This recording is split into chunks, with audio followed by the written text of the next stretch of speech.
Բարդ ես Գարո Արմեն, ես Արարատեմ և իմ առաջին հարցն է։ Մենք տեղեկացված ենք, որ դուք ստեղծել եք քաղցկեղ ուժող նոր դեղամիջոց։ Կպատմեք, թե ինչպես ստացվեց կատարել այդ կարևոր հայտնագործությունը և ինչ զգացիք այդ պահին։ Ես դա սկսեցի իմ մայրիկի մահվանից հետո, երբ տեսա, որ շատ մարդիկ չունեն բուժման հնարավորություն։ Լինեցի ընկերություն, որպեսզի իմունային համակարգի միջոցով ավելի նոր մեթոդ գտնեմ։ Այդ պահին զգացի մեծ պատասխանատվություն, հույս և մի տեսակ բարդ մարդկանց։ Եվ այսպես երկրորդ հարցը, դուք ստեղծել եք Փափ հիմնադրամը, որն էր այն գլխավոր մղիչ ուժը, որը ձեզ ստիպեց կյանքի կոչել այս նախաձեռնությունը։ Երբ ես Հայաստանում գյուղերում էի, տեսա, որ երիտասարդներն ու երեխաները չունեն բավարար հնարավորություն զարգանալու։ Դա ինձ ոգեշնչեց։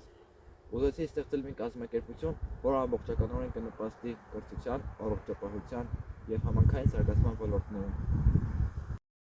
Եվ այսպես վերջին հարցը, ինչ ուղերձ կամ խորհուրդ կտայիք մեր երիտասարդությանը։ Մի սպասեք, որ ձեզ համար ինչ-որ մեկը մի բան կանի։ Դուք ունեք ուժ, ունեք գիտելիք, պետք է ինքներդ առաջ շարժվեք։ Մեր հայացքն անցած 100 տարիների ընթացքում շատ դժվարություններ ուներ։ Այժմ, երբ ունենք հնարավորություն, պետք է մեր ժողովրդին ուժ տանք։